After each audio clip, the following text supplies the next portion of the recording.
Bonjour à tous, je suis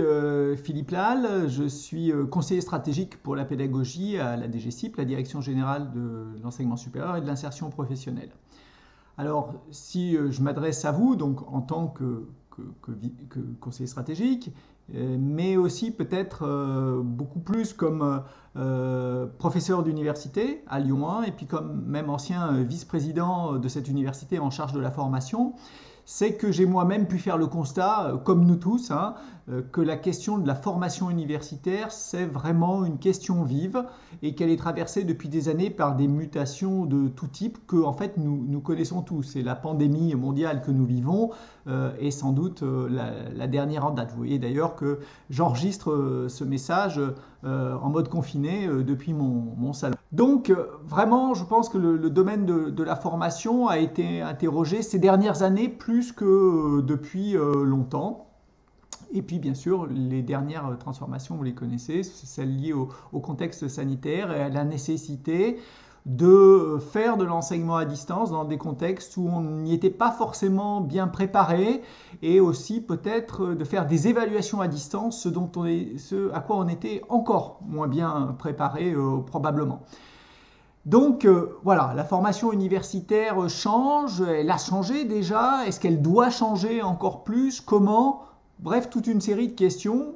qu'il est légitime de poser et que votre université, l'Université de Bourgogne, a décidé de se poser, peut-être de vous poser plus exactement, en se dotant d'un projet d'établissement, c'est-à-dire quelque chose qui va vous engager tous, pour imaginer, pour construire sa formation universitaire. Et c'est une approche que je trouve personnellement ambitieuse et vraiment innovante, cette question d'un projet d'établissement.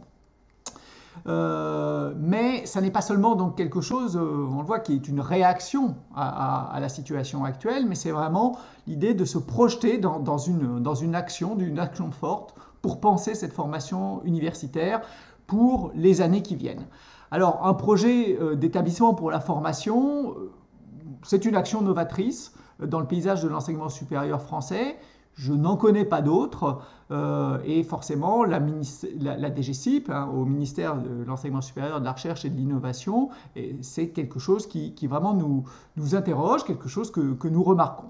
En plus, au-delà du fait que ce soit un projet d'établissement, je trouve que la méthode, telle que je l'ai comprise, est tout à fait aussi intéressante, puisque ça va être c'est finalement une tendance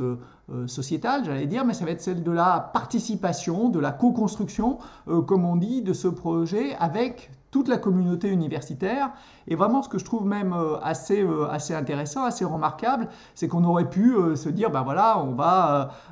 réfléchir entre enseignants-chercheurs. Eh bien, non, ça a été plus large, hein, je crois, la démarche qu'il est choisi d'être menée dans votre établissement, plus large, et chacun pourra, au sein de la communauté, avoir son mot à dire, présenter ses propositions, faire part de ses interrogations, ses observations, ses perspectives peut-être, quant à l'évolution de la formation dans les années qui viennent. Donc à la fois un projet d'établissement et la méthode qui semble vouloir être mise en place par l'équipe, ce sont des choses qui vraiment me paraissent tout à fait intéressantes, tout à fait innovantes. Et donc, nul doute que vous aurez des choses à dire, qu'il y aura des choses à dire, à proposer dans le cadre de cette démarche. J'espère que vous pourrez être le plus nombreux possible à vous saisir de cette opportunité pour dresser un projet d'établissement qui soit un projet que je l'imagine, vous construirez sous un mode vraiment ambitieux et vraiment, je vous assure que ce sera très très intéressant pour moi, pour nous à la DGCIP, de regarder ce qui va ressortir de vos travaux, peut-être des choses sur lesquelles nous pourrons nous appuyer et qui pourront inspirer d'autres établissements. Donc je souhaite vraiment bonne chance à cette démarche. Je souhaite que vous soyez le plus nombreux possible à vous y inscrire.